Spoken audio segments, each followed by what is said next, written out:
everybody. Hey, everybody. I don't think this is on. Hello. Testing. It says you're making squiggly boobs. You're good, I think. Okay, great. I hear you. Are you? What are you doing? Trying to get the microphone to work. Just ignore me and keep going. Oh, man, this is just a normal day in the Wi-Fi verse. How's everyone doing? We're doing good. I like that term, Wi-Fi verse. Wi-Fi verse. Wi-Fi verse. Since we don't have space where we always are, this is just going to be what it is. I'm just going to call it the verse. Today, honey, you're here. Thank you. And Sabrina, today's topic is the subtle body. Is that correct? Yeah, That is correct. that is Nice. correct. Well, the So- subtle body and how that ties into the course that Sabrina's teaching starting very soon. Nice. Yes, August 8th. So, yeah. See, I'm kind of a bad student. I've heard the term subtle body many times through the wall, honey, while you're teaching, but I'm not sure if I could properly define it. Something with energy and the movement or flow of energy in your body, maybe? I would say, like, if you were to just pause for a moment and see if, like, you could be with your own self, and then see if you could, like, witness the energy that also is around you. Like, I think sometimes in that pause, I can feel that subtleness the most, right? So to me, it's like those experiences going, within my body, within the chakras, within the energy centers, but also the layers and layers that surround also the physical body. So it's not just energy within you, it's like working and being aware of what is outside. Yeah, Right. your aura, your energy field, that also has an effect within the body as well. Yeah. Nice. What- Yeah, when I think about the subtle body, I mean, aside from terms like nadis, chakras, channels, energy centers, or kind of plexus of consciousness that is it plexi? What's the plural for plexus? Plexuses? Plexuses? Plexuses? I don't know. This is where I experience life force energy. So where and how chi or prana, depending on the tradition, moves. And some traditions call it the pranic body. Some traditions call it the energetic body. Some might call it the pranamaya kosha, or even like the etheric body. But depending on like within like what tradition you're working within, it's going to have different names. And I think about it too, like, so in the energy work that I'm trained in, it's kind of like it's the energetic cloak that the soul wears is how Jeez. it was explained to me. That's poetry, honey. Which I just think it sounds so beautiful. It does. Mm-hmm. Wow, that's good. I just had to look up the difference between a plexus and a nexus because I wasn't sure. Oh, I don't think I know the difference between those two things either. Well, we talk about plexus like a channel of energy or channel of something. Mhm. Plexus radiates out from a nexus. So the nexus is like the middle or like Oh, the it's like- center. Like the nucleus. Like Yeah. yeah. And then Yeah. the That's a plexuses fun will radiate out from visualization. that. Mm-hmm. Yeah, that is fun. So in what ways do you discuss or talk about the subtle body in like our programs here? So like you mentioned chakras, you mentioned nadis, those definitely things I've heard before. So like how, like what other, like talk more about that and like how we at Wi-Fi teach how to like work with it or understand it. Like, okay, so we know that is energy, and it's like, what do we do with that energy, or how do we work with it? Yeah, I mean, in the context of the majority of our trainings, we're talking about it from that Eastern yogic perspective of what's going on when we do yoga practices outside of what we experience in the physiology. So we'll teach our students about how energy moves, how like Kundalini as an energy in the body moves through these energy centers. And those are the things that make you feel more alive and full of vitality, because you're working with the prana that is within you, and you're drawing in energy from those outside sources, or you're releasing energy that is feeling congested or doesn't need to just like stick around. Mm-hmm. So we move through it mostly in the context of, well, in the Vinyasa Hatha program, it's chakras and koshas. And then in the Kundalini programs, we even step into like the 10 light bodies, which breaks down the difference between the auric field and the arc line, and even more subtle categories. But even that is still like, human beings want to put things in little boxes and organize them so that it makes sense in our brains. And it's not like this is the definitive sheath that separates the pranic body from the mental body, right? They intermingle with one another. It's not a strong barrier like that. But for sake of organization, we put these things in different categories. And then Sabrina is going to start teaching a Reiki course in like a little bit more than a week, which is going to approach the subtle body in a different, deeper way than we would touch on it in a 200-hour program. Yeah. Like, sorry, I'm hearing it of me.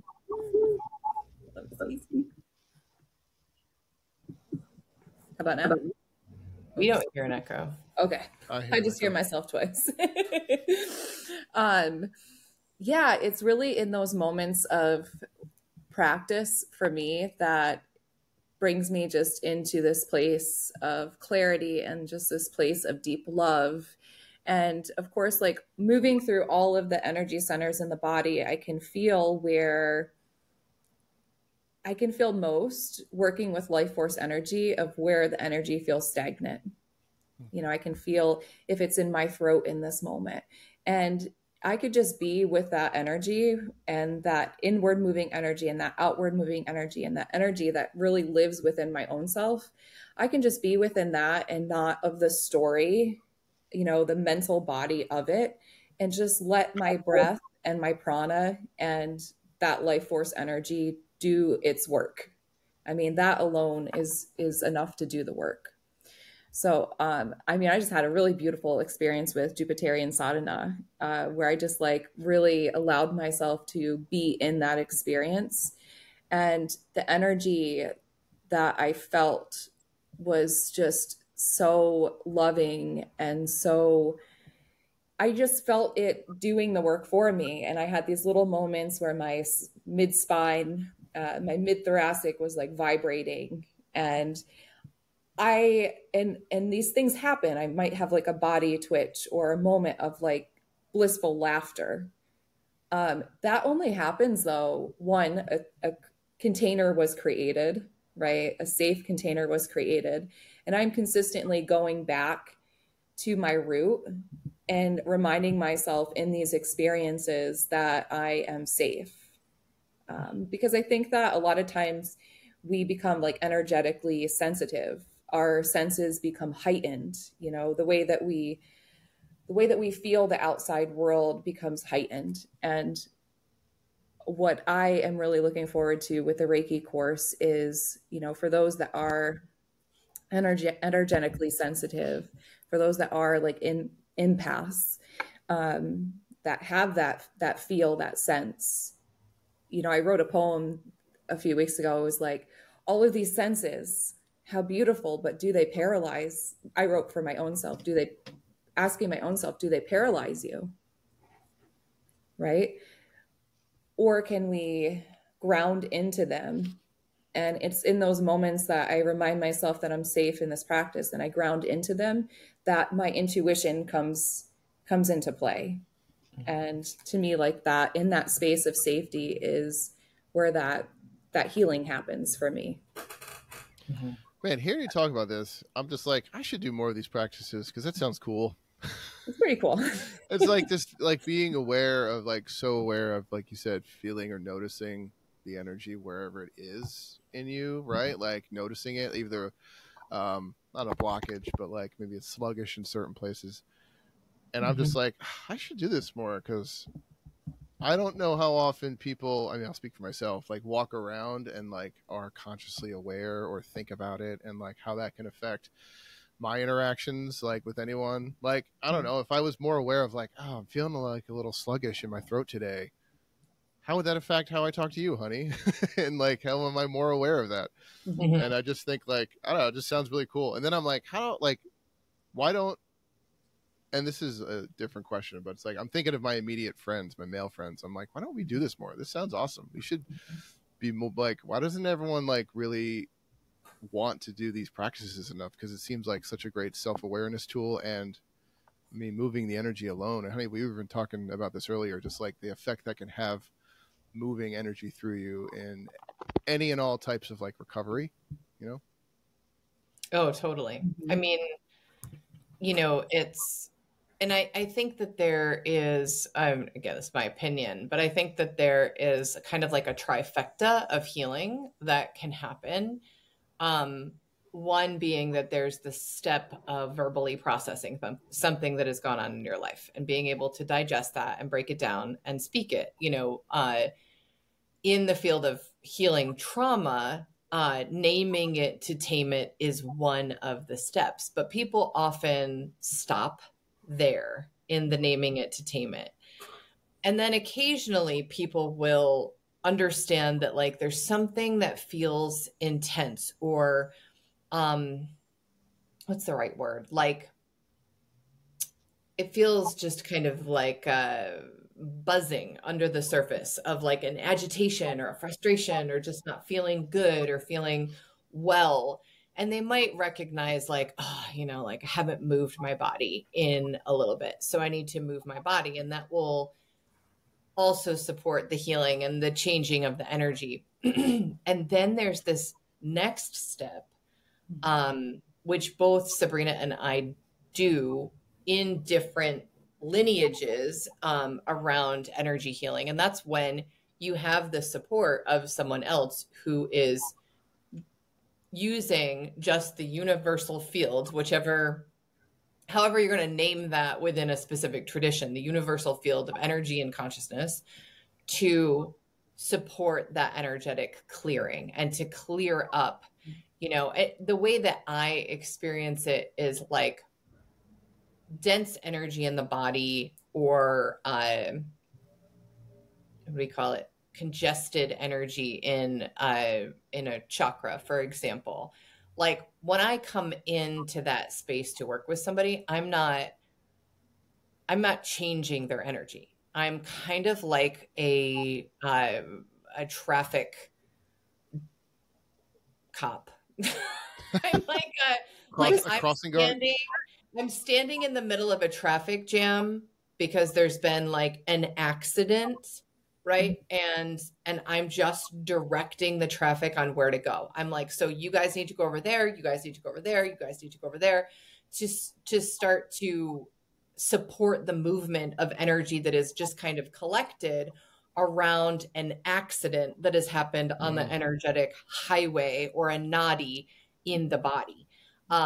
And so like, that's my approach to it, is like, because I'm not in it, I'm not in the traffic jam, I can see better where energy can move and where things need to be broken up, and just kind of like almost literally with my hands directing that energy to move in a different way. And the combination of those three things, I think, is the trifecta of healing trauma. It takes your willingness to move your energy, your ability to speak whatever happened, to name those feelings, those reactions, that feeling of powerlessness, and then also helping the energy move and not be so congested. Because think about an actual accident on the highway, right? Imagine that there's an accident on the highway. Sometimes it's not even necessary that traffic is impacted, but the energy kind of gets curious, right? So everyone's slowing down. Everybody wants to see what's going on in the accident. And this is kind of how I experience the energy in people's bodies when they're moving through healing, or when there is chronic pain in particular that doesn't seem to want to move. Nice. It's like energetic rubbernecking. It is definitely, yes. Yes, it is. Mm-hmm. Look up that term. Patent pending, TM. You said recovery trifecta. I think the title of whatever book you're going to write next is called The Recovery Trinity. Oh boy. Love it. TM. You heard it here first. I think that's great. I wrote it down. That's how good of an idea it was. It's like, I don't want to lose this ever. So I'm writing it right down. What I love is that everyone has this ability to tune into this and do this work on their own. So for sure, like, we can hold space and hold sessions for that. But I think one of my most favorite things is guiding other people how to do that and tune into that presence on their own. So that's what Reiki Level 1 is all about, which I did have a moment of being excited for Level 2, because that is really when you go through the symbols and you really start to work with other people. Not that you can't with Level 1, but to me, Level 1 is really a journey of tuning into our own self and recognizing our own ability and our own unique gifts, and that energy that is ever present within our own self. So we'll be moving through, many meditations that will lead us into that place of presence and have an experience for our own self. For years, I just practiced this with my own self, and then began, through the training and whatnot, to offer that out to others. And I think, like, Jeannie, you've used this analogy like often, like, of the soup, right? You just have like a really great soup and, you want to offer that out to others. So I think that time will arrive for everyone. And I also think that it's very important to learn and to experience with the own self and how the energy moves for you. I think of, when someone falls and like scrapes their knee, it could be like anyone that I think of my son when he did that. And my initial reaction was to go up to him and to hold his knee, right? And to just look at him in the eyes and say, it's okay. And in that time, like my son Jaden, he'll tell me all these experiences. He's like, do you remember that one time when my knee gashed open? And he's like, it was just like you and me in this space. And like, he's like, you looked at me and I didn't even like think about my knee anymore. And I said, yeah, like, that's the work. I mean, that's love. That's universal energy. And just to be able to work with our hands and to work with our field in that way, and to just show up in that way. So like in that moment, it's like, what to do. Like that energy is there. And, that's your initial reaction, is to, hold it, put a Band-Aid on it. And to me, that's that life force energy flowing through you. Yeah.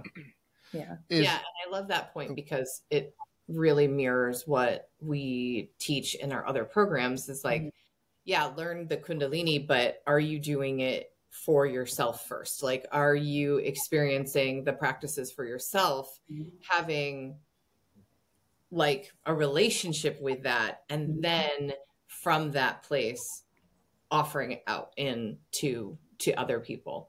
And I think that we're conditioned socially to expect like someone else to have the answers for us, and someone else to have the Band-Aid, the whatever that is going to heal us or make us feel better. And there's something to be said about human connection as just there's 9 million studies out there, I think, at this point, around how important it is to how important physical touch is from someone else when we're healing, and how much faster we heal with connection than in isolation. Yeah. And I But think there's a great healing happening with that right now as well, yeah, because we spent so much time, like, through 2020, like, don't come near me, don't touch me. And then we all have our own traumas of like physical touch and this kind of things. So yeah, that's a good point. Mhm. Yeah, and it's what is true is like we can go to that place of, oh, I feel anxious right now, and I'm going to like focus and move that energy that is anxious within me. And I might start by just simply saying that sentence, and then recognizing what the energy feels like within me when it feels anxious, and then how I have the ability to move that and change that, and just so that it doesn't feel as dense or as heavy within myself. And I think like empowering people to have that access and those tools is one of the gifts of level 1 Reiki training, is just that like awareness of, oh, I'm having a feeling. I don't have to actually make an appointment with somebody else right now. I don't have to figure out what my chiropractor is doing or my acupuncturist is doing or my herbalist is doing. I can sit right there. It's all right there for you. all right here. Like I can just sit in this and have a real experience with changing some things right out of the gate. And then you can Yes. do a little inventory and see what other, backup you need to call in. Yeah, absolutely. As go you ahead, guys Matt. are describing and talking about this, it makes me think of other ways I've heard this type of energy described or talked about. And like, I'm thinking of like the quantum field, right? Like, is that way off base or inaccurate to say that it's similar in that way, or like a different way to explain it, or, It's just different. I mean, it's just different language. It's the same thing. So from like, what I would say about the quantum field, right, is that there tends to be more credence given to the science, right? So the quantum field being kind of like what is out there, right? And then now there is this growing science of biofield. So what is the biological field that interacts with the quantum field? And researchers now are actually studying and collecting data on how electromagnetic fields and sound frequencies, and even just our thoughts and intention impact not just the quantum field, which we've already been kind of dancing within that, but they impact our physiology. And so, officially now, which was not true 20 years ago, the biofield is considered a legitimate area of research. And one place that does this really well is HeartMath Institute, which I think we've talked about briefly before in other episodes. But the whole point of HeartMath Institute is to study how emotional states affect and impact the heart's electromagnetic field, and how that field not only is measurable, which scientists love, right? The data, it's measurable. The fives up there. It is. It also impacts other people around us and impacts other people's heart's electromagnetic field. So it's like, this is one of the things like where people will kind of push back or argue that you're not picking up on somebody's heart's feeling in a room. And they might try to explain it away by saying like, oh, you're picking up on subtle facial cues, or you're picking up on body language. Like that's actually what you're tuned into, or you have a hypervigilance because of your own unhealed trauma. So you're super aware of a change in other people's behavior.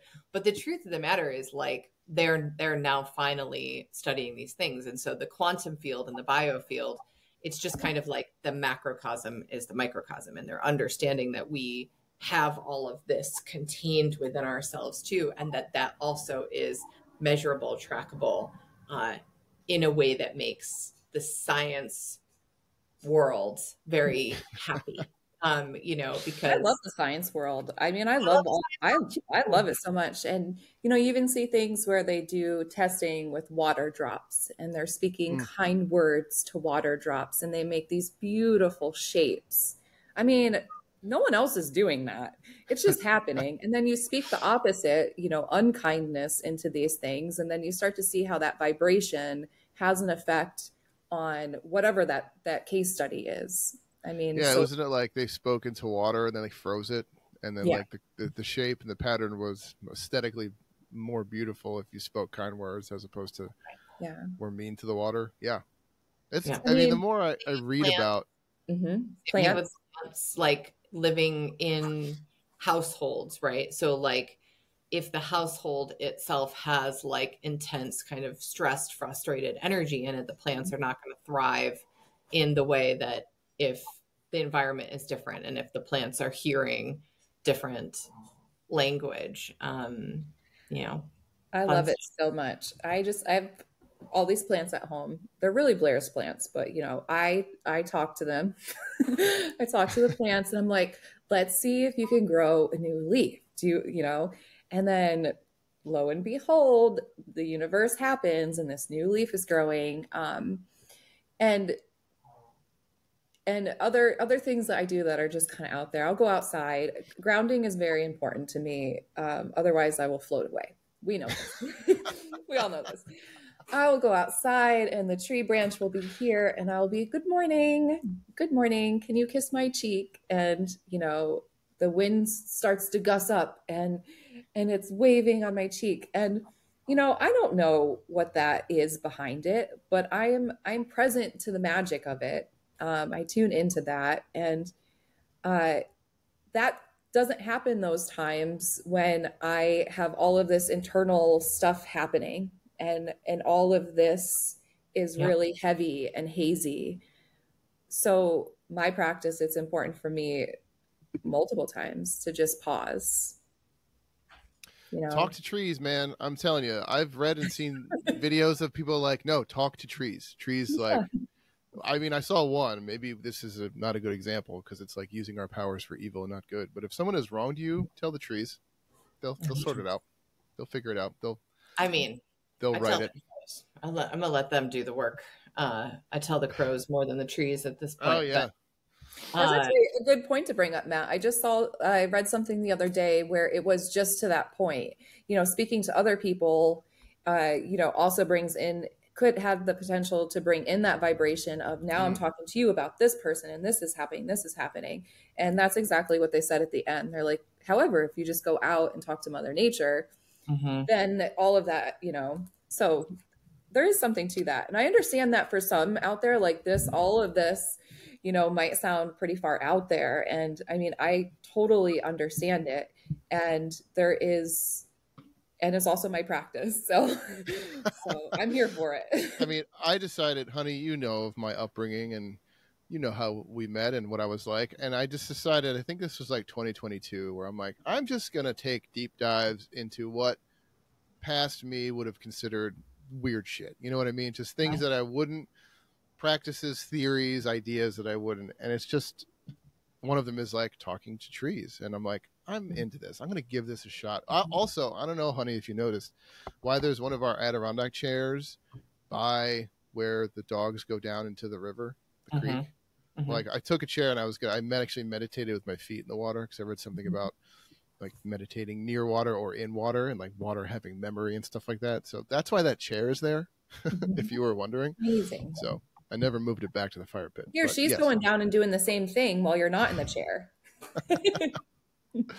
Well, and what is true, right, for me on the grounding aspect of being in the world of energy is water for me is like just so healing in every way. It's like, so if energy is feeling kind of swirly or overwhelming or stressful or just like, and I think my grandmother told me this, it's a very grandmother thing to share when I had Abby. So when Abby was a baby, and babies get fussy, right? Or it's just not their time of day, or it's the witching hour, or like it just doesn't seem their diaper's been changed and this has been happening. Their energy is overwhelmed. Their nervous systems are actually overwhelmed. So that's the other thing that, you know, we could do a whole other segment on how the energy body, the subtle body, overlaps with the nervous system and the endocrine systems within our bodies. And that is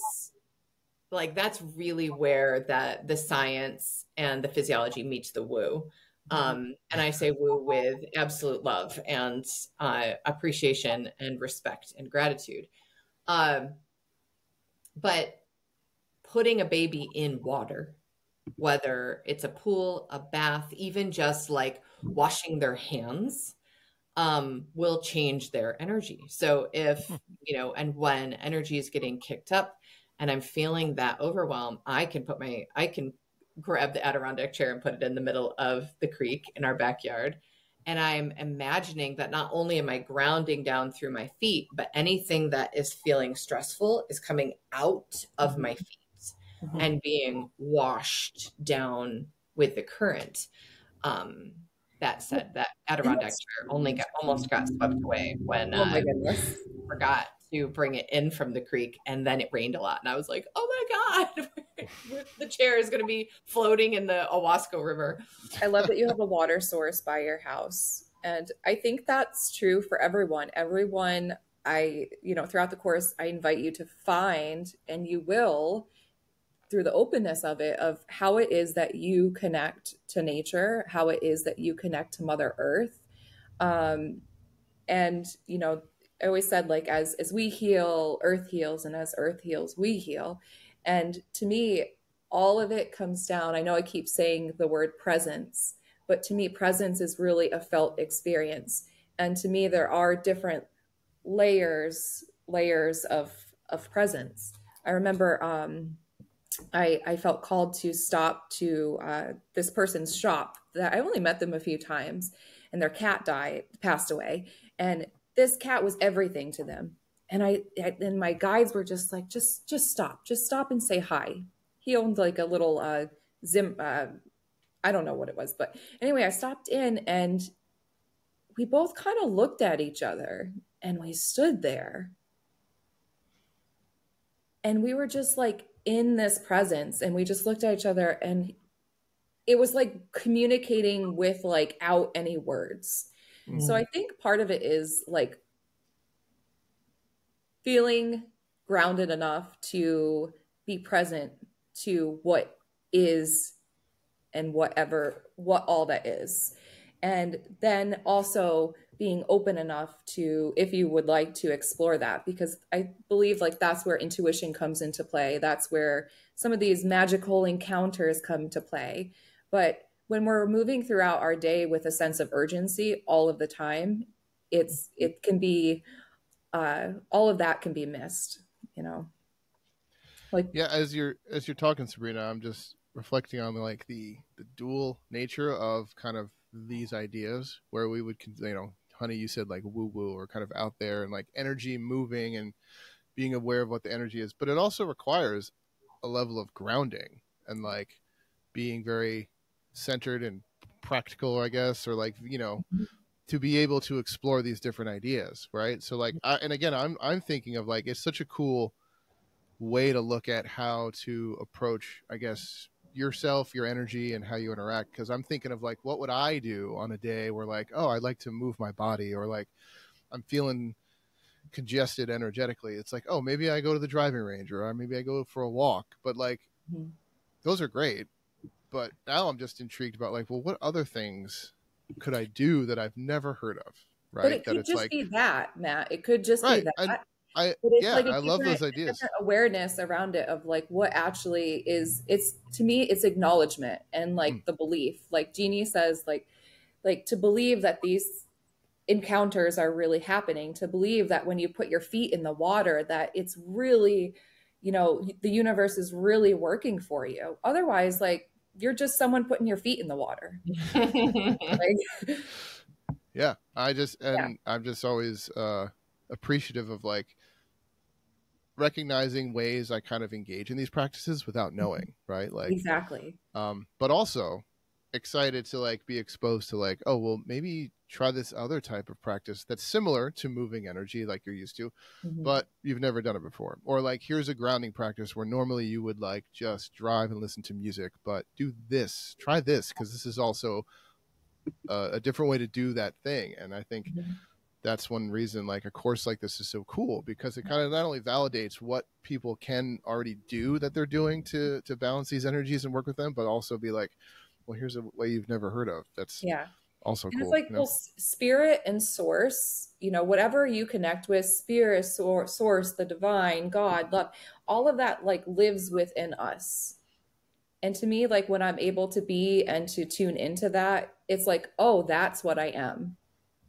Like that is actually like what I am underneath all of the things that I get to do, not have to do, but all of the things that like I get to do.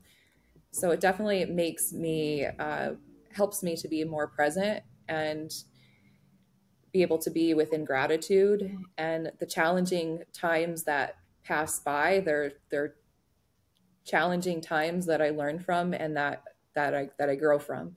So it definitely has the work has definitely shifted my mindset, and just the overall way that I show up for my own self, which then helps the way that I show up and the way that I serve out in the world. Yeah. Yeah.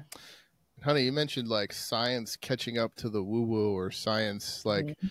I don't know, man. You read about like tesseracts in the fourth dimension. That's Yeah. pretty woo woo. But science is like, no, here's how we explain this. So like, I am Yeah. hard pressed to think that science is not also dabbling in the woo woo and these like out there ideas or theories that we've never really heard of or can explain. And like this goes true for all of history, where it's like, you know, we used to have no idea how or why the sun rose and set. You know what I mean? It's like that was magic. So like I'm less likely to like laugh something off or think it's silly or think it's not an impactful practice just because science can't actually explain it right now. Like that's just silly, I Right. think. Well, if Nikola Tesla and all, might be around, but we're all getting back around to it. And we just had to have some of our own experiences with it. And that's some of the cool things in meditations. Someone reached out the other day and it's like, hey, I did a replay of your class where you led us in a circle and we felt this presence, and here, like, that was really me back then, but now. And it was like this whole multi-dimensional experience, and I was like, yeah. I was like, yeah, that's so cool. Like, You're just like that's calmly how it just like, yeah, happened. no, I know that makes perfect sense. Like I was I like, yeah, they were like, that was me then being with myself now. And I'm like, yeah, that's it. Mm-hmm. Yeah. honey, that makes me think of Midnight in Paris, where Owen Wilson talks to those two guys and he's like, I got a problem. I'm not from here. I'm from the future. And one guy's like, you're exactly correct. You inhabit two different times. So far, Mhm. there's nothing unusual. Right? Yep. It's like, of course, Yep. yes. You Of experienced it course. then, That you makes experience it sense. now. Mm-hmm. Yeah. So that's what I'm So here for. I love it. Any other final thoughts on the course or what the course is going to touch on? Although I think we kind of talked about that, or any Yeah. other kind of like Yeah. What are the subtle details? body. You're gonna tell everybody when you Yeah, start. so it's 5 weeks. We'll be moving through 6 p.m. to 8 p.m. Eastern Standard Time Mondays for 5 weeks starting August 18th. And we'll have practice time on Thursdays where we can get together, share practice, move through experience. And then, of course, you're invited to Sunday class, will be a full practice, optional, and there'll be replays, and there'll be a attunement for Reiki level 1. And it's something like, if you're not able to be there and you're watching the replay, and it's, you can always contact me and we could work something out together. So I'm excited. There's a great group so far, and to me, this is just like offering what I do. It's I my was going to practice. say, So I'm Sabrina, just hearing you, excited to share my practice, and there is a Reiki level 1 certification with it. this sounds like something, Sabrina, you like geek out over, and it's like Yeah. one of your Yeah. things, right? Yeah. Yeah. Yeah. So like that alone to me sells it when you're Ever in since a I was like a little here. girl. So I'm just like being of my little girl self refined as an older self. I mean, just when you get the opportunity to hear someone talk about something they're extremely knowledgeable and passionate in, like if you have the opportunity to take it, because those moments are pretty awesome. Honey, you mentioned the energetic body, how that could be, and my way off base to be like, that could be a whole other topic that we talk about at some time in the future. Yeah, I think it absolutely could be.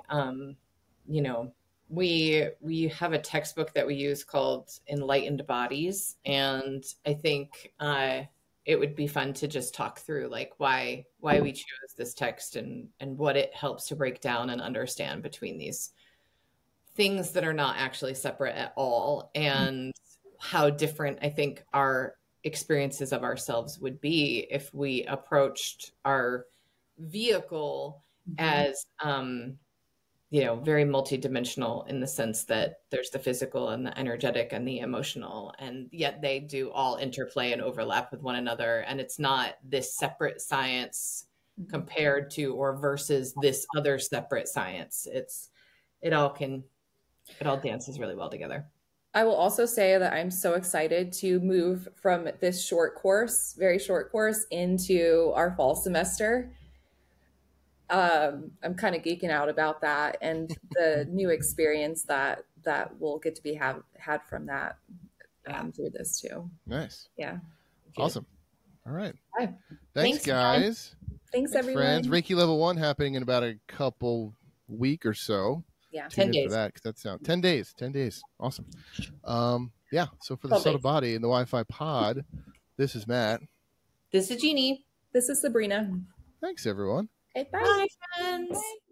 Bye.